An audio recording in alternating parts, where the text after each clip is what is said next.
Hello दोस्तों, polytechnic की दुनिया में आपका स्वागत है। दोस्तों, इससे पहले हम लोग एप्लीकेशन ऑफ इंटीग्रेशन की बात करें तो उसमें क्या देखे थे, एरिया अंडर द कर्व देख लिए थे। लेकिन इसके अलावा भी हमें कुछ एप्लीकेशन देखने हैं, जैसे कि वॉल्यूम ऑफ रिवोल्यूशन, और हम लोग सेंटर ऑफ ग्रेविटी में भी इसको बहुत ज़्यादा यूज करते हैं, और मोमेंट ऑफ इनर्शिया फाइंड करने के लिए भी यूज करते हैं। इसके अलावा डिफरेंशियल इक्वेशन जैसे टर्म को यूज करते हैं हम लोग एसएसएम के लिए। तो तत्काल हमें क्या करने हैं कि इसकी और भी, हालांकि जो बात किया जाए इंटीग्रेशन का, तो इंटीग्रेशन आप इंजीनियरिंग की पूरी जान ही है, मतलब इंटीग्रेशन और डिफरेंशिएशन तो आपको हर जगह मिलेंगे। बट अगर हम अपने सिलेबस की बात करें तो हमारे सिलेबस का पार्ट में बस हमें जो यहाँ दिया गया है इंटीग्रेशन के एप्लीकेशन में, वो एरिया अंडर द कर्व। इसके अलावा आप ग्रुप सिविल वाले को और जो मैकेनिकल वाले हैं उनको दिया गया है वॉल्यूम ऑफ रिवोल्यूशन। और इसके अलावा अगर हम बात करें दोस्तों, तो आपको दिया गया centre of gravity end moment of inertia. Clear दोस्त? और उस ग्रुप वाले को आरएमएस वैल्यू और मीन वैल्यू ये सब फाइंड करने के लिए दिया गया है। तो दोस्त, अगर हम बात करें अभी यहाँ पे कि आज हम लोग अपने इस लेक्चर में जो पढ़ने जा रहे हैं वो है वॉल्यूम ऑफ रिवोल्यूशन, है ना। तो चलिए आपको मैं सिखाने की कोशिश करता हूँ दोस्त कि वॉल्यूम ऑफ रिवोल्यूशन क्या होता है।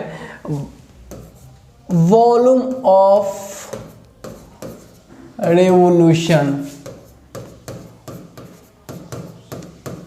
ओके दोस्त, ये सब चीजें, जो भी चीजें हमें दी जाती है ना, वो बहुत ही काम की होती है, बिना काम के तो कुछ होती ही नहीं है। तो चलिए अब हम लोग सोचते हैं कि आखिर वॉल्यूम ऑफ रिवोल्यूशन से क्या हमारा रिश्ता नाता है। एग्जैक्टली दोस्त, अगर आप कुछ कॉन्सेप्ट याद करो तो आपको थोड़ी बहुत याद जरूर होंगी कि दोस्त हमारे पास तीन तरह के पिक्चर होते हैं, 1D, 2D और 3D, है ना। और अगर हम बात करें अपनी हेडिंग की तो दोस्त देखो कि अगर आप कोई पूछ ले आपसे कि बताइए कि भाई रेडियस, सर्कल का रेडियस 5 सेंटीमीटर या 5 मीटर है या 7 मीटर है, तो इसकी वॉल्यूम क्या होगा सर्कल का वॉल्यूम। तो हम लोग में से बहुत का कॉन्सेप्ट ठीक रहता है, कुछ बच्चे का वीक रहता है। बाकी जिनका ठीक होगा वो कहेगा कि देखिए सर कि सर्कल का वॉल्यूम नहीं निकलता है, सर्कल का वॉल्यूम नहीं निकलता है। हम पूछेंगे क्यों नहीं निकलता है, तो आपका कहना होगा कि सर देखिए कि वॉल्यूम हमेशा 2D फिगर का नहीं 3D फिगर का निकलता है, और सर्कल हमारा जो है वो 2D फिगर में आता है। जैसे सर्कल हो गया, ट्रायंगल हो गया, रेक्टेंगल हो गया, क्वाड्रिलेटरल, ये सब जितना भी है, इलिप्स हो गया, ये सब 2D फिगर में आता है। 2D फिगर का कोई वॉल्यूम नहीं होता है। और 3D पिक्चर का वॉल्यूम होता है, जैसे कि घान, घना, बेलन, शंकु से जब हम लोग पढ़ के आए थे उसमें हम वॉल्यूम का कॉन्सेप्ट देखते थे। लेकिन उससे पहले जितना भी ट्रायंगल, रेक्टेंगल, क्वाड्रिलेटरल में पढ़े, इसमें कभी वॉल्यूम की चर्चा ही नहीं होती थी। इसका मतलब सीधे से है कि सर आप यह बताना चाहते हैं कि वॉल्यूम जो है वो 2D फिगर का नहीं निकलता है। हम कहे हाँ बाबू, वही चीज़ें जो वॉल्यूम 2D फिगर का नहीं निकलता है, जो आप सही समझ रहे हो। अच्छा, तो वॉल्यूम जब नहीं निकलता है 2D फिगर का, तो हम लोग यहाँ वॉल्यूम 2D फिगर के लिए बात करेंगे नहीं। मतलब क्या कि वॉल्यूम के बारे में अगर हम बात करेंगे, मतलब हम 3D पिक्चर बनाना चाहते हैं। क्या बनाना चाहते हैं? 3D picture. 3D पिक्चर आप बहुत सारे देखे हो दोस्त, कोई कहने की जरूरत नहीं। आपकी जो रूम है वो भी 3D है। कुल मिला के कहे तो आप बेलन, शंकु, गोला ये सब देख के आए हो, अगर आपकी जाना पहचाना खूब। और इसके बाद अलावा आप जितने अपने बुक देख लो, बेंच देख लो, डेस्क देख लो, जितने भी हम सब तक 3D पिक्चर में ही है ना। क्या ये बात क्लियर है दोस्त? अब बात करते हैं दोस्त यहाँ से आगे हम लोग इसमें कि जब इतना हमें समझ में आ रहा था तो सर ये वॉल्यूम ऑफ रिवोल्यूशन जैसे कॉन्सेप्ट ये हमें क्या समझाना चाहता है। समझिए, रिवोल्यूशन का मतलब होता है कोई भी चीज़ जब रिवॉल्व करे, है ना। क्या करे?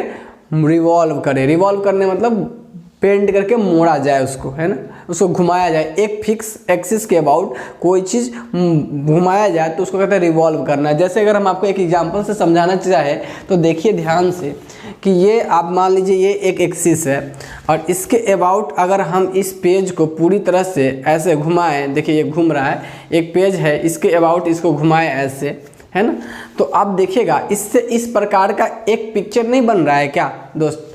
तो दोस्त ध्यान से देखिएगा, वॉल्यूम ऑफ रिवोल्यूशन क्या कहता है कि देखिए आप अभी तक हम लोग जो पढ़े हैं वो कुछ फिक्स फिक्स चीज़ों का ही वॉल्यूम निकालना सीखे। जैसे आप अगर बात करो जनरली, तो आपने जो पिक्चर सीखा है जनरली वो क्या सीखा है, गोला का वॉल्यूम आयतन कितना होता है, बेलन का आयतन कितना होता है, शंकु का कितना होता है, यानी स्फीयर का कितना होता है ना, कोन का कितना वॉल्यूम होता है, ये सब चीज़ें हम लोग सीख रखे हैं, वो फिक्स टाइप से पिक्चर है ना। लेकिन दोस्त अब आपको क्या सीखना है यहाँ कि देखिए, और आपको पता है दोस्त एक चीज़ क्या कि देखिए लाइन जो आपका प्लेन होता है, ये जो प्लेन है, ये जो प्लेन होता है वो बहुत सारे लाइन के मिलने से कॉम्बिनेशन ऑफ लाइन होता है। क्या होता है दोस्त, कॉम्बिनेशन ऑफ लाइन होता है, ठीक है। और जो आपका 3D ऑब्जेक्ट्स होते हैं या 3D पिक्चर होते हैं, 3D फिगर होते हैं, वो 3D फिगर है जो दोस्त, वो आपके बहुत सारे प्लेन से मिलके बना हुआ होता है। ये बात आपको पता है, प्लेन से बहुत सारे प्लेन, कॉम्बिनेशन ऑफ प्लेन दोस्त, कॉम्बिनेशन ऑफ प्लेन होता है। मतलब हम ये कहें कि हमारा जो प्लेन होता है वो लाइन से मिलके बनता है, और जो हमारा 3D पिक्चर होता है यानी वॉल्यूम जिसका हम निकालते हैं वो हमारे बहुत सारे प्लेन से मिलके बना हुआ होता है, ठीक है, समतल से, बहुत सारे समतल से मिलकर बना होता है। अब बात करें दोस्त यहाँ पे, तो समतल के पास होता है एरिया। ये बात जानते हैं आप, समतल जो प्लेन फिगर होता है उसका होता है एरिया। हालांकि पेरीमीटर ये सब भी होते हैं, लेकिन अगर हम बात करें तो प्लेन के पास होता है एरिया। हालांकि एरिया इसके पास भी होता है, नहीं, जो उसको बोलते हैं सरफेस एरिया उसका, है कि नहीं। तो प्लेन के पास होता है एरिया। अगर दोस्त एक काम किया जाए कि हम लोग ने क्या सोचा कि किसी एरिया को अगर किसी एक्सिस के अबाउट अगर रिवॉल्व करे तो उससे बनता है वॉल्यूम। हालांकि वो आपको पता होगा, नहीं पता है तो कोई बात नहीं, आप ग्राफिक्स में भी देखे हुए या ड्राइंग में भी कि जब जो आपका कोण बनता है, कोण एक फिक्स पॉइंट एपेक्स के अबाउट जब हम एक पेपर को फोल्ड करते हैं, हालांकि हम भी पढ़ाए थे आपको एक चीज़ में, हमने एक टोपी का पूरा ओपन कर दिया था उसमें, है ना। तो एक फिक्स पॉइंट के अबाउट जब उसको रोटेट करते उस पेज को, तब जाके बनता था कोण, नहीं, एक सरफेस एरिया को रिवॉल्व करते थे एक एक्सिस के अबाउट, यानी जिसको बोलते हैं जनरेटर, है कि नहीं, यानी अपेक्स के अबाउट हम क्या करते हैं, उस जनरेटर के अबाउट उसको रोटेट करते थे।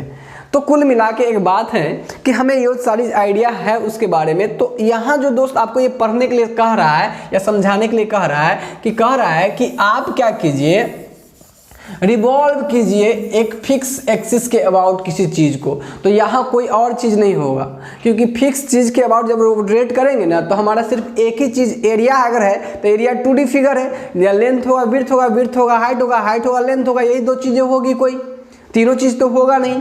जब हम रिवॉल्व करेंगे तो उससे एक और स्पेस छिका जाएगा, एक और डायमेंशन छिका जाएगा।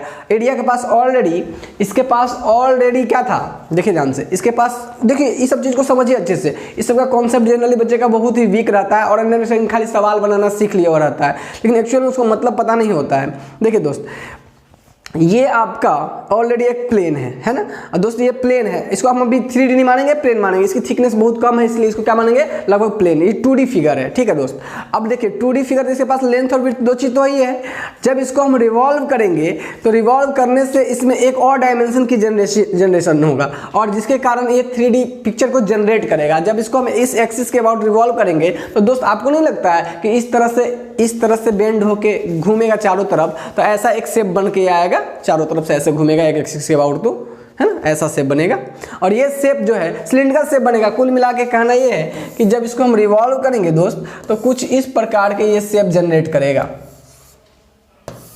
अगर हम बात करें यहाँ से कि देखिए ये हमारा 50% इसका, मान लीजिए इसके अबाउट रोटेट किया, इसके अबाउट रोटेट किया, तो ये इसका 50% था, रोटेट यहाँ तक ऐसे किया होगा, और ये इसका बाकी रिमेनिंग 50% है कि नहीं। तो पूरा मिलके आपको एक रिवॉल्व करके, अब देखिए तो वो इस प्लेन को जब हम रिवॉल्व कर रहे हैं, इस प्लेन सरफेस को, तो हमें ये एक सिलेंडर ला के दे रहा है, सिलेंडर। इसका कहने का मतलब यही है कि मतलब आपका कहना होगा, सर आप कहना ये चाहते हैं कि जितने भी 3D पिक्चर होता है वो 2D पिक्चर से मिलकर बना हुआ था। हाँ, तो ये तो ऑफकोर्स जो जितने भी 3D होते हैं वो 2D से, और जो लाइन होता है वो किससे मिलकर बना हुआ होता है, जो आपका प्लेन होता है, जो 2D पिक्चर होता है, किससे मिलकर बना होता है, 1D पिक्चर से मिलकर बना हुआ होता है।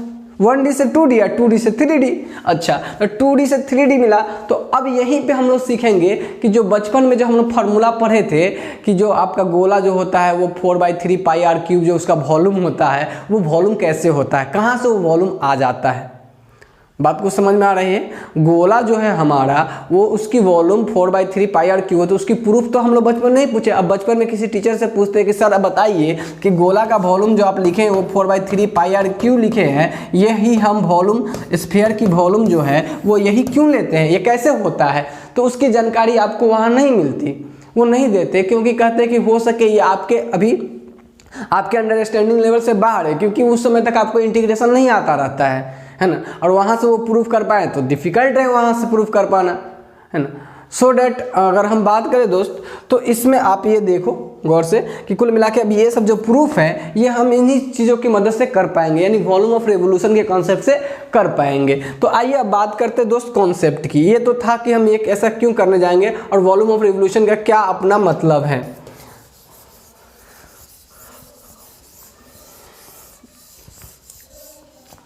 ठीक है दोस्तों, अब बात करते हैं दोस्त इसमें आगे कॉन्सेप्ट की। तब अब दोस्त आपको सब चीज़ समझ में आ गया होगा और आपका एक कहना होगा कि सर आप जितना बताए उससे तो हम यही सीखे कि अब यहाँ हम लोग जो सीखने वाले हैं मतलब किसी भी तरह के एरिया होगा, मतलब कोई भी एरिया। अभी तक हमने इंटीग्रेशन में एरिया अंडर द कर्व में सीख लिया कि किसी तरह के एरिया होगा उसका एरिया निकालना सीख लिए। इससे पहले तो हम जानते थे बचपन से कि आयत का, रेक्टेंगल का कैसे निकालेंगे, स्क्वायर का कैसे निकालेंगे, ट्रेंगल का कैसे निकालेंगे। तो वहाँ आपने वहाँ पर सिखाया कि एरिया अंडर द कर्व में कि किसी तरह का पिक्चर हो, किसी भी तरह का एरिया हो तो उसकी मतलब किसी तरह का फील्ड हो उसका एरिया हम कैसे निकालते हैं, ये आपने हमको सिखाया इंटीग्रेशन में। हमने कहा बहुत बढ़िया, हाँ हमने आपको ये सिखाया किसी तरह का। तो अब कहना आपका होगा कि सर अब इस किसी भी तरह के एरिया को घुमाने से जो वॉल्यूम बनेगा वो हमको सीखना है यहाँ। हाँ यही चीज़ें हमें सीखना है वॉल्यूम ऑफ रेवोल्यूशन में दोस्त, यही चीज़ें हमें सीखनी है ना। तो दोस्त वॉल्यूम ऑफ रेवोल्यूशन में जब हम आपको सिखाए तो अब चलते हैं और हम लोग एक रैंडम पिक्चर बनाते हैं और जो यहाँ की जो थ्योरी है वॉल्यूम ऑफ रेवोल्यूशन को उसको समझने की कोशिश करते हैं, जो इसी बात को हम लोग मैथ की भाषा में कैसे लिखें और कैसे मैथ की भाषा में फॉर्मुलेट किए हैं उस चीज़ को सीखने की कोशिश करते हैं। ये मान लीजिए एक्स एक्सिस है और ये मान लेते हैं वाई एक्सिस है। अभी तक हमने जो पढ़ता है इसी तरीके से एजम्पशन हम लोग आ रहा है। अब बात करते हैं दोस्त कि यहाँ पे हमारे पास है एक कर्व, ठीक है, एक हमारे पास है कर्व, किसी भी तरीके का एक कर्व है हमारे पास दोस्त, ये है हमारे पास कर्व, ठीक है। ये कर्व है, अब चूंकि हमको पता है कि ये कर्व है और ये कर्व किसी फंक्शन को रिप्रेजेंट करेगा तो मान लेते हैं ये f(x) फंक्शन का कर्व है, ठीक है दोस्त। अब ध्यान से सुनिएगा कि अब ये हमें प्रॉपर देखिए, मान लीजिए अगर ये रेक्टेंगल शेप का रहता तो इसको नचा देते तो सिलेंडर बन जाता, नहीं रेक्टेंगल शेप का रहता, पूरा कंप्लीट रेक्टेंगल रहता तो इसको नचाते पूरा इस एक्सिस के अबाउट तो हमें क्या मिल जाता है, एक सिलेंडर मिलता है। जैसा कि अभी हम आपको दिखाए थे कि जो हमारा पेज था वो रेक्टेंगल शेप का था, उसको नचा दिए तो क्या मिल गया, सिलेंडर मिला था इस प्रकार से एक एक्सिस के अबाउट, है ना दोस्तों। बात करते हैं हम लोग इसमें कि इसको जब इस तरह के जब रीजन होंगे, इस रीजन में ये जो रीजन होगा ये कोई रैंडम है पिक्चर, तो इसमें आपको दो बातें बहुत बढ़िया से पता होनी चाहिए भाई। कोई ना कोई फंक्शन होगा और वो जो फंक्शन से जो ग्राफ बनेगा यानी जो एरिया बनेगा वो एरिया तो हमेशा क्लोज फिगर का होता है, तो जो एरिया बनेगा वो एरिया का रोटेशन यहाँ पे वॉल्यूम बनाने के लिए एक फिक्स एक्सिस के अबाउट होगा, नहीं रोटेशन क्या होगा, फिक्स एक्सिस के अबाउट। तो वो हो सकता है हमारा एक्स एक्सिस के अबाउट ही रोटेट करे या पिक्चर कुछ ऐसा हो हमारे पास। दोस्त हम नेक्स्ट वाले बनाते हैं, पिक्चर कुछ ऐसा हो हमारे पास, है ना, कुछ इस प्रकार से एरिया हो तो हमारा रोटेशन ऐसे भी बन के वॉल्यूम बन सकता है, ये वाई एक्सिस और ये एक्स एक्सिस। तो हमें कोई आपत्ति नहीं होनी चाहिए, हमें भाई सीधा सा बात है, हमारा एरिया रोटेट करेगा तो वो किसी न किसी एक्सिस के अबाउट तो रोटेट करेगा, तो हमें या एक्स एक्सिस के अबाउट रोटेट करवा ले या वाई एक्सिस के अबाउट रोटेट करवा या किसी रैंडम एक्सिस के अबाउट रोटेट करवा ले। लेकिन हम लोग यहाँ जो ग्राफ बनाए जनरली वो एक्स और वाई में कंफर्ट रहते तो हम उसी को शिफ्ट करके अपना एक्स और वाई पर ला काम करेंगे, तो जनरली आपको ये एक्स और वाई के टर्म में ही मिलेंगे। अच्छा दोस्त, यहाँ से अगर बात करें दोस्त यहाँ पे तो एक ग्राफ अगर हमारा ये एफ एक्स ग्राफ है तो चूंकि हमको पता है कि एरिया जो होता है वो फिक्स तब होगा जब उसका हम लिमिट लगा देंगे। तो ये मान लीजिए ए से बी के बीच ये एरिया है। अब इस एरिया को हम अगर रोटेट करें तो हमको इस रोटेशन से जो वॉल्यूम मिलेगा ये होता है volume of revolution of this area. मतलब इस एरिया से जो रोटेट करने पर जो वॉल्यूम मिलेगा, यानी 3D पिक्चर मिलेगा कि नहीं मिलेगा, रोटेट करेंगे तो एक 3D पिक्चर मिलेगा। और जब 3D पिक्चर मिलेगा, ये किसी शेप का एरिया है, यही चीज़ इसीलिए यहाँ जाने की जरूरत पड़ी। नहीं तो अगर नॉर्मल शेप का एरिया सब रहता ना तो वो हम सिलेंडर ये सब चीज़ हम ऑलरेडी पढ़ रखे हैं, उससे कोई दिक्कत नहीं होता, डायरेक्ट उसका याद है वॉल्यूम। लेकिन ये कहा कि भाई आप तो वहाँ तक फिक्स चीज़ें का पढ़े हैं ना, यहाँ आप उस चीज़ों का पढ़िए जो क्या हो, जिसका कोई शेप ही नहीं, किसी शेप का हो। ठीक, अब बात करते हैं दोस्त यहाँ से। तो अगर आपको ऐसे दे दिया जाए तो हम बात करें कि एक काम करेंगे, सबसे पहले हम एक काम करते हैं, एक पतला से स्ट्रिप के कारण जो एक पट्टी काटते हैं, जैसे कि हम काटते थे एरिया में, एक पट्टी काटते हैं, उस पट्टी से जो एरिया बनेगा, यानी उस पट्टी से जो एरिया बनेगा पहले उसको हम घुमाएंगे। एक पट्टी काटे पतला सा, ये पतला सा पट्टी काटे, हालांकि आपको मोटा करके दिखा रहे हैं तो इतना पतला, बहुत पतला पट्टी होता है। अब इसको कहें कि ये एक्स एक्सिस में है तो ये dx, हालांकि यही चीज़ें होता है वाई में तो उसको बोलते हैं dy। तो ये पट्टी काटे और ये हाइट है, ये y हो, ये क्या है y, नहीं ये पट्टी की कुछ हाइट होगी y, है ना। अब दोस्त समझिए, बहुत ही पतली सी पट्टी है ना।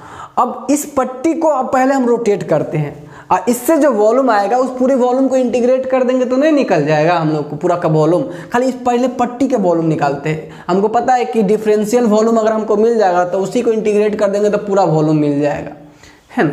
तो एक काम करते हैं दोस्त, बताइए सबसे पहली बात आप समझने की कोशिश कीजिए, बहुत ही पतली अगर पट्टी है और ये वाला देखिए इसी को घुमा रहे हैं, एक मिनट हम आपको दिखाना चाहते हैं दोस्त, ये बहुत ही पतली सी पट्टी है और इस पट्टी को ही घुमा रहे हैं चारों तरफ। तो दोस्त गौर से देखिए, तो ये एक जो इसका वाइडर सेक्शन हो, यानी क्रॉस सेक्शन वाला पार्ट देखिए, ये वाला पार्ट, ये क्रॉस सेक्शन वाला जो पार्ट होगा एक सर्कल नहीं बनाएगा इस प्रकार से, इसका जो क्रॉस सेक्शन वाला पार्ट होगा वो इस प्रकार से एक सर्कल बनाएगा और इधर भी क्रॉस सेक्शन एक सर्कल बनाएगा इसका।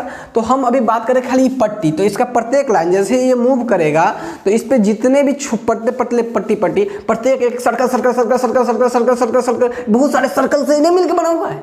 तो हम ऐसा माने कि बहुत पतली पट्टी है, तो इसका जो शेप होगा दोस्त ये कुछ इस प्रकार का बनेगा। अब समझिए उस चीज़ को, हम बताना क्या चाह रहे हैं कि डायरेक्ट फार्मूला डाटा माने की जरूरत नहीं, वो सिर्फ हो कैसे रहा उसको समझिए। अब ये जो पतली सी पट्टी है, ये बहुत ही पतली सी पट्टी इस प्रकार से है ना, इसका क्रॉस सेक्शन का जो एरिया होगा, यानी क्रॉस, अब आपको एक चीज़ और पता होगा कि जो वॉल्यूम होता है वो एरिया इनटू का लेंथ होता है। मान लीजिए अगर ये सिलेंडर है और इस सिलेंडर का आपको क्रॉस सेक्शन यानी ये वाला सरफेस का एरिया पता है, मान लीजिए कि आपका ये एरिया पाई आर स्क्वायर है और ये हाइट h है, तो कुछ नहीं, जो आप वॉल्यूम पढ़े हैं सिलेंडर का वॉल्यूम क्या होता है, पाई आर स्क्वायर है इंटू का ये जो हाइट से गुना कर दिए वही h, यानी ये था एरिया और ये था क्या था हाइट यानी लेंथ। क्लियर। तो दोस्त हम लोग जानते हैं वॉल्यूम बराबर क्या होता है, एरिया इंटू का हाइट लेंथ विड्थ जो भी रहे, दो डायमेंशन में जब तीसरा से गुना कर देंगे तो वो हमको क्या देगा, उसका वॉल्यूम ला के देगा। ठीक है, ओके, बहुत बढ़िया, ये आपको समझ में आया होगा। अब दोस्त बात करें हम लोग इसमें, तो अभी गौर से इसको देखिए, इस पट्टी का रेडियस क्या है y, क्योंकि y को हम ही रोटेट कर रहे हैं, y को रोटेट कर रहे हैं, है ना, y को रोटेट कर रहे हैं, ये वाला जो है वो हम y को रोटेट कर रहे हैं ऐसे, है ना, ये वाला y को ऐसे, कुल मिला के ये जो y है यही ना पूरा चारों तरफ से रोटेट करेगा x के अबाउट। ठीक है, तो y हमारा रेडियस हो गया। तो बताइए जब रोटेट करेगा उस रेडियस से, y रेडियस से जब ये रोटेट करेगा, ये y रेडियस से रोटेट करेगा, तो इसका एरिया जो सर्कल बनेगा उसका एरिया कितना होगा, पाई वाई स्क्वायर होगा कि नहीं होगा, y इसकी रेडियस है तो सर्कल का एरिया क्या होता है, पाई आर स्क्वायर। अच्छा, अब दोस्त अगर हम बात करें इसकी पट्टी की चौड़ाई की,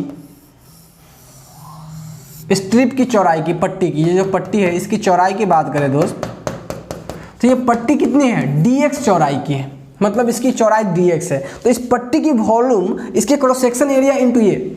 अब देखिए समझिए ध्यान से, इसको समझिए, ये अभी गौर से देखिए, हम पूरा का वॉल्यूम नहीं निकालने जा रहे हैं, अभी हम क्या किए हैं, एक मान लीजिए छोटे से पट्टी काटे, एकदम इतना सा, इतनी पतली सी पट्टी काटे जिसमें से हम लोग कहें कि ये dx है, ये वाला कितना है dx है और ये y है, तो इसके y के बाद जब रोटेट कर देंगे कितना पाई आर स्क्वायर ये हुआ, और ये dx से मल्टीप्लाई कर देंगे दोस्त। देखिए इसको dx, ये छोटा सा, इस dx से मल्टीप्लाई कर देंगे तो ये पतली से जब पट्टी कट के आएगा, इस पतली से पट्टी का वॉल्यूम नहीं मिलेगा, अब पूरे वॉल्यूम को जोड़ देंगे तो पूरा के वॉल्यूम नहीं मिल जाएगा। तो वही काम किया गया क्या कि हम लोग कहें कि भाई देखिए कि ये पतली से पट्टी होगा, उसका एरिया होगा क्या, जिसका एरिया होगा, ध्यान से देखिएगा, उसका एरिया होगा पाई वाई स्क्वायर, है ना। और उस पाई वाई स्क्वायर को जब हम मल्टीप्लाई कर देंगे ये पट्टी से dx से, तो ये बन जाएगा वॉल्यूम, पतली सी, ये जो पतली सी स्ट्रिप की वॉल्यूम हो जाएगा पाई वाई स्क्वायर, यानी छोटी सी वॉल्यूम dv मिलेगा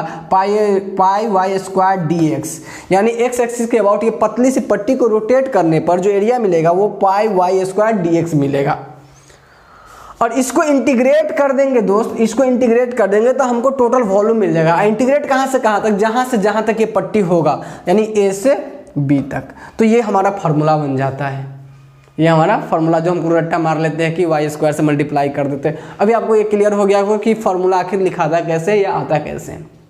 बहुत बढ़िया दोस्त, अब एक बात अब कर लेते हैं हम लोग यहाँ पे, थोड़ा सा इसी बात को संभाल के लिख लेते हैं ना, संभाल के। आप चाहो तो ये सारा चीज़ लिखोगे, लेकिन थोड़ा सा हम अरेंज मैनर में लिखा दे इसी बात को थोड़ा सही तरीके से। मान लेंगे let F X is the function,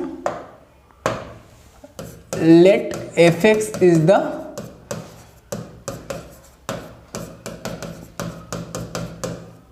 function, let Y बराबर एफ एक्स कर लीजिएगा, वाई बराबर F X is the function, है ना। then volume of revolution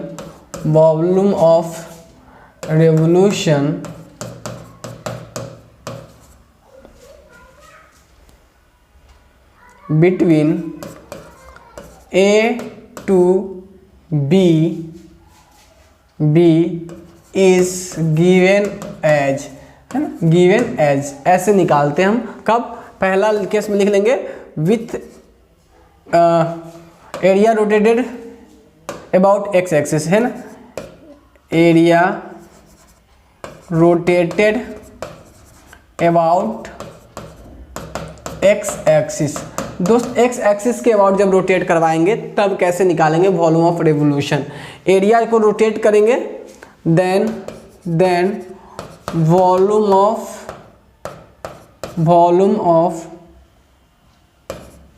यानी वॉल्यूम ऑब्टेन बाय रेवोल्यूशन, है ना, वॉल्यूम ऑब्टेन बाय रेवोल्यूशन। इस रेवोल्यूशन से कितना वॉल्यूम आएगा वो दिखाएगा। v is equal to total volume कितना होगा बाबू, देखो तो यही तो निकाले थे हम लोग, a से b, ठीक है, a से b वाई स्क्वायर dx। अब पाई, देखिए पाई है, पाई कांस्टेंट, पाई को बाहर कर देंगे, पाई वाई स्क्वायर dx, और ये हमारा बन जाता है फॉर्मूला। क्या देखिए कुछ भी हार्ड नहीं होता है, वही बोले ना कि समझाने वाले पे डिपेंड करता है, क्योंकि कॉन्सेप्ट हम लोग शुरू में आते तो हमको उतना आइडिया नहीं रहता किताब का। तो अगर टीचर अच्छे से समझाए तो ये सब चीज़ें बहुत मज़ेदार चीज़ें होती है, जो कि बहुत ही आसान भी होती है। अभी आपको लग रहा होगा कि सच में ये सब चीज़ें जानना चाहिए हमें, और कितनी आसान चीज़ें हैं। ओके दोस्त, तो अभी ये सब चीज़ें का वीडियो भी देखोगे तो डायरेक्ट फार्मूला आया, काम खत्म, ये सब कर लो वो सब कर लो, बहुत दिक्कत रहता है। और बच्चे को इसी तरह से हो जाता है, उसके बाद आपका कॉन्सेप्ट वीक हुआ तो आप किसी को बताइएगा तो आपका भी कॉन्सेप्ट वैसा ही रह जाएगा, है ना। तो ये सब चीज़ें, इस सब चीज़ को अच्छे से ग्रैब करके देखिए।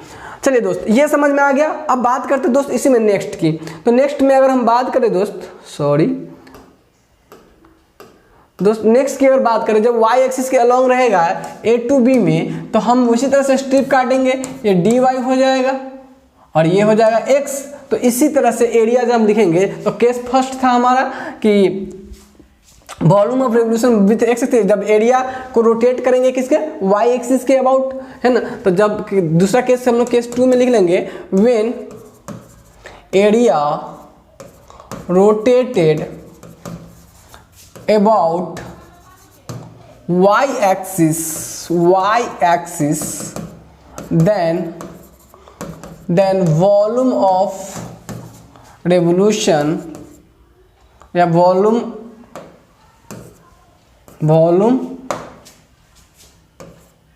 ऑब्टेन बाय रेवोल्यूशन, उसके एरिया के रेवोल्यूशन से रेवोल्यूशन इज इक्वल टू क्या हो जाएगा, वॉल्यूम बराबर बाबू कुछ नहीं, उसी तरीका से ए टू बी। अब जहाँ x था पाई तो पाई रहेगा ही, जहाँ सेम तरीका है ना, जहाँ y था वहाँ क्या हो जाएगा, x हो जाएगा एक्स स्क्वायर, जहाँ वाई स्क्वायर था, और ये हो जाएगा dy, जैसे कि एरिया वाले केस में होता था। तो ये हो गया उस केस में ऑब्टेन करने का तरीका। अब आपका कहना होगा सर हम लोग तो अब इस बात को एकदम बहुत अच्छे से समझ गए हैं, एकदम अच्छे से क्लियर कर लिए हैं, तो सर थोड़ा सा अगर आप हमें एक दो एग्जाम्पल करके सिखाते हैं इसको तो हमें और भी ज़्यादा क्लियर हो जाता कि एक्चुअल में इसको अप्लाई कैसे करना है। तो चलिए दोस्त हम लोग देखते हैं एक एग्जाम्पल जिससे हमें ये बात अच्छे से समझ में आए। देखिए दोस्त, तो एक क्वेश्चन लेते हैं और शायद ये क्वेश्चन आपके एग्जाम्स में पूछा हुआ भी है। आप देख लीजिए अपना प्रीवियस ईयर का क्वेश्चन। आपको करना क्या है कि एक जो स्फीयर होता है, हम सबको पता है कि जो स्फीयर यानी जो गोला होता है उसका वॉल्यूम होता है 4/3 पाई आर क्यूब। चलिए इसी का प्रूफ आज हम लोग देखने जाते हैं कि वॉल्यूम ऑफ रेवोल्यूशन से कैसे आएगा। ठीक है दोस्त, चलिए तो शुरू करते हैं। हमें लाना है 4/3 पाई आर क्यूब। तो कहिए सर कुछ दिया रहना चाहिए ना, हाँ हमको देते हैं कुछ। कहेंगे find the volume of sphere, find the volume of sphere of radius are,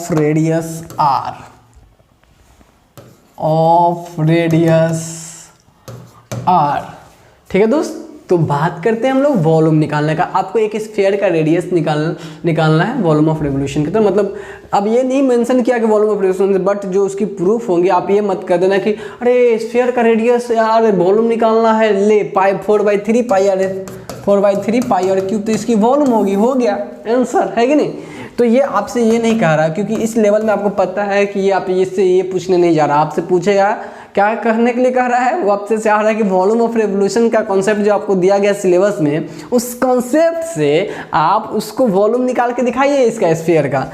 तो बात आएगी कि हमें तो कुछ पता है नहीं, हम कैसे करें। तो देखिए जो स्फीयर हमारा होगा वो स्फीयर के लिए सबसे पहले हम एक्सिस बना लेंगे, और हमारा जो स्फीयर होगा वो सेमी सर्कल को रिवॉल्व होने से बनता है।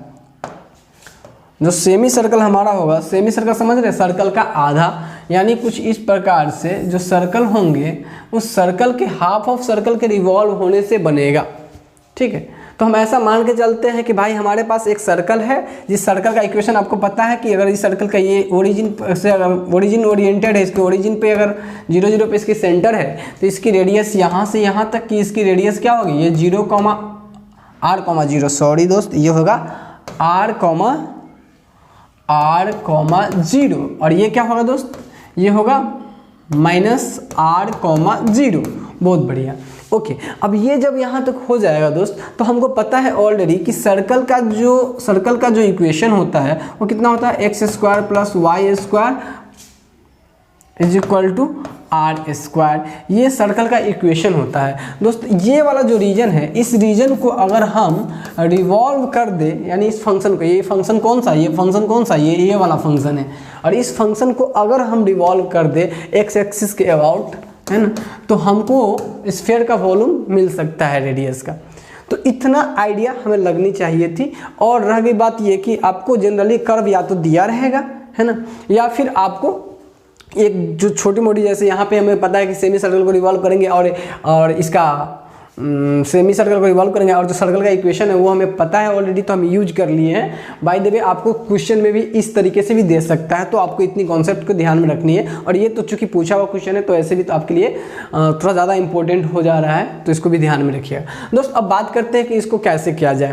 तो हम लोग कहेंगे सॉल्यूशन में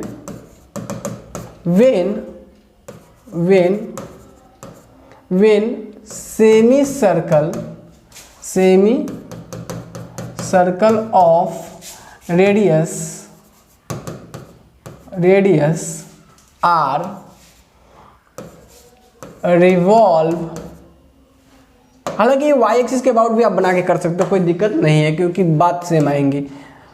अब इसी सरफेस को आप वाई एक्सिस के अबाउट रिवॉल्व करोगे तो ये गोला, वही गोला का वॉल्यूम उतना ही वॉल्यूम जनरेट होगा, और इसके अबाउट रोटेट करोगे तो ये उतना ही वॉल्यूम जनरेट होगा। When semi circle of radius R revolve मतलब जो घुमाया जाता है about X axis, then we get, है ना, volume of sphere of radius R.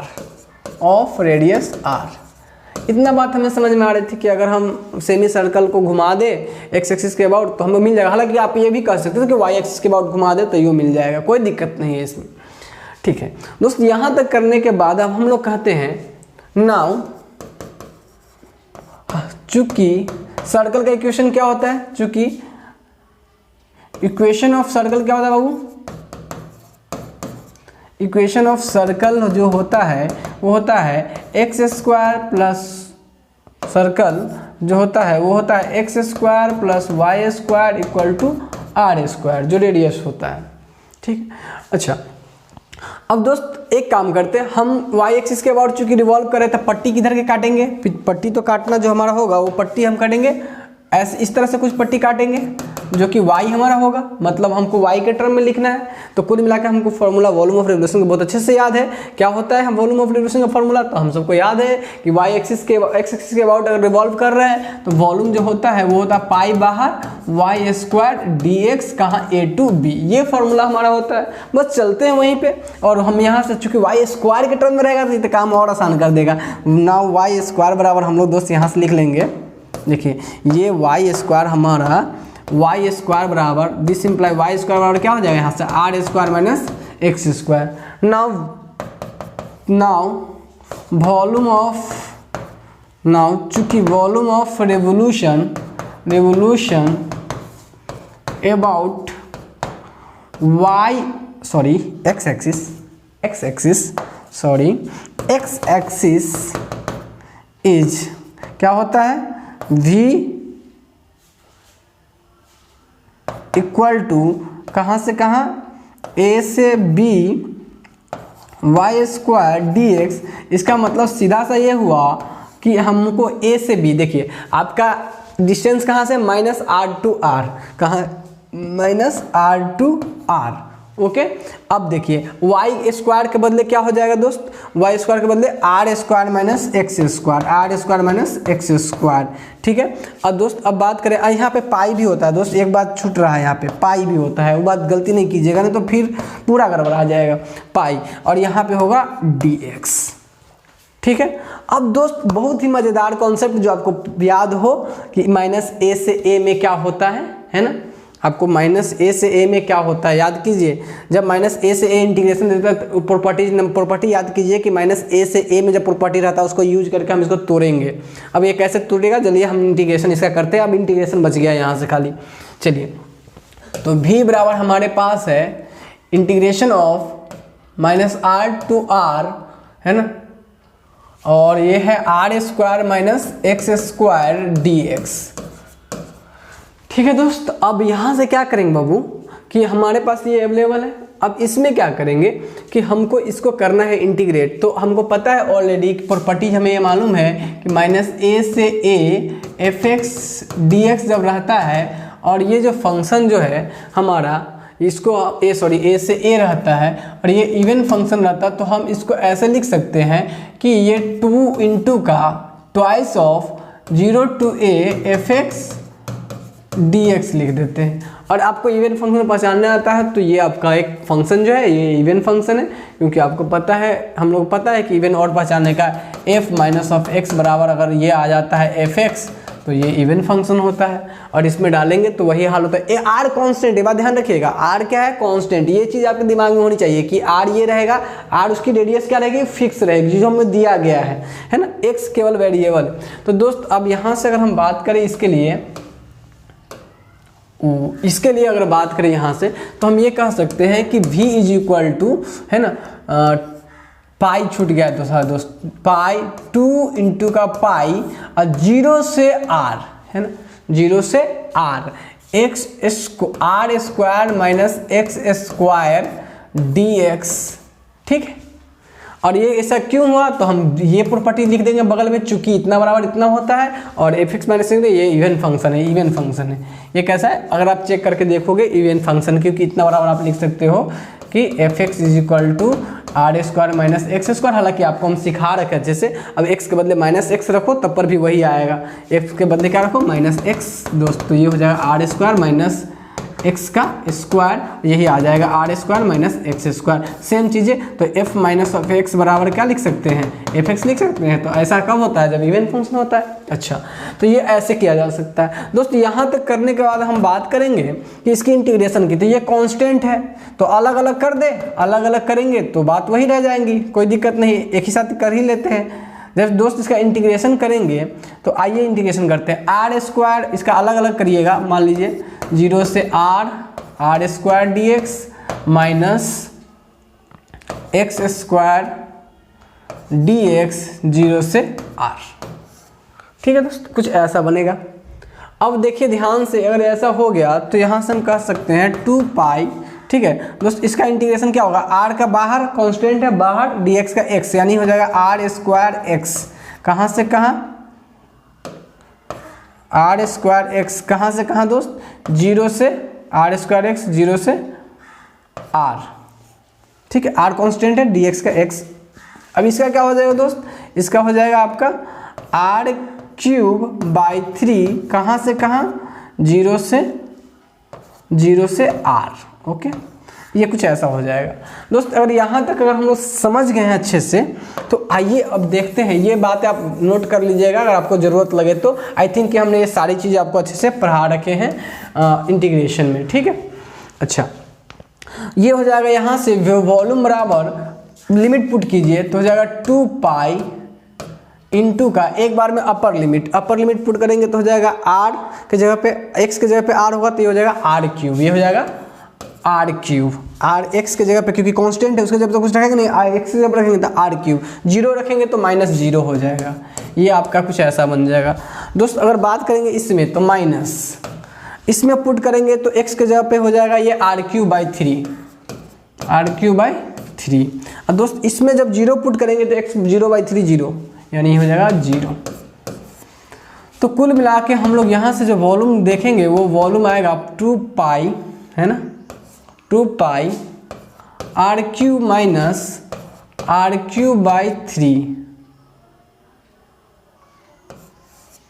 ठीक है दोस्त, ठीक है। यहाँ तक ये हो जाएगा दोस्त। इसका कैलकुलेशन हम कुछ कर ले तो v बराबर ये हो जाएगा 2 पाई, ये हो जाएगा 3 R cube minus R cube बटा 3, यानी ये हो जाएगा 2 आर क्यूब बाई 3, यानी ये हो जाएगा 2 पाई इंटू का 2 आर क्यूब बाई 3। और जब इसको दोस्त मल्टीप्लाई करेंगे, अरे यही वो शख्स है, मिल गया हमें 4/3 पाई आर क्यूब, जो हम याद करके अब तक बचपन से रट्टा मारते रहे हैं। वही ये फॉर्मूला है 4/3 पाई आर क्यूब। आज हमने बचपन का एक सपना साकार किया कि उसकी डेरिवेशन भी कंप्लीट किया, और देखिए कितना मज़ेदार डेरिवेशन था। और इतना सिखाने के लिए आपको हमें क्या क्या पहले सिखाना पड़ा, है ना, इंटीग्रेशन के लिए, डिफरेंशिएशन के लिए ये। तो कुल मिलाकर दोस्तों अपेक्षा करते हैं कि आपको ये बहुत अच्छे से समझ में आ गया होगा, और इसमें कुछ खास नहीं होता है, सिर्फ हमें प्रैक्टिस करने हैं। तो कुल मिला के बात ये है कि दोस्तों आप लोग का एक बात हम आपसे करना चाहेंगे कि दोस्त जूनियर लोग का भी आ गया है, ये शेड्यूल आ चुका है, उन लोग का एडमिशन हो रहा है। तो हम आप लोगों को कहेंगे कि जूनियर लोग को भी पता है, ग्रुप बी वालों को अभी अगर आपको नहीं मालूम है तो ये जान लीजिए। अगर जानते हैं तो बहुत अच्छी बात है कि जूनियर लोग को भी इंटीग्रेशन पढ़ना है, और बहुत ही अच्छे तरीके से उन लोग को दिया गया हुआ। आप लोग वाला सिलेबस बहुत मैक्सिमम, यानी 80% तो आप लोग वाला ही सिलेबस उसको दे गया, 20% अलग से है। तो आप अपने जूनियर को जरूर प्रेफर करें। अगर आपको ये सब बातें अच्छे से समझ में आती है, अगर पॉलिटेक हब पर पढ़ाई गई सारी चीज़ें आपको अदर जगह से अगर बेस्ट लगती है, तो आप क्या कीजिए, अपने जूनियर को जरूर प्रेफर कीजिए, ताकि फ्री ऑफ कॉस्ट में वो भी बहुत सारे फ़ायदा उठा सके। ठीक है दोस्त। तो मतलब ताकि वो भी अच्छे से समझ सके और इन सब चीज़ों को रट्टा मारने की उनको भी जरूरत नहीं। जानते ही आपके अगर आगे रट्टा मारेगा तो आगे इंजीनियरिंग में क्या हाल होने वाला है, तो सब सच्चाई से आप लोग भी वाकिफ है। तो जूनियर को जरूर प्रेफर करें और आप लोग अगर थोड़ा टाइम मिलता है तो जरूर इसको जूनियर को रिकमेंड करें ताकि वो भी आके इन सारी चीज़ों का फ़ायदा उठा सके। और आई थिंक कि हम लोग जूनियर लोग के लेके थोड़ा सा बेस्ट करने के प्लानिंग में भी है और बहुत अच्छे तरीके से काम भी कर रहे हैं, है ना। तो दोस्त अपेक्षा करते हैं कि आपको वॉल्यूम ऑफ रेवोल्यूशन का कुल मिला के मतलब पूरे अच्छे तरीके से समझ में आ गया होगा। हम मिलते हैं आपसे नेक्स्ट क्लास में, तब तक के लिए जय हिंद, जय भारत, धन्यवाद।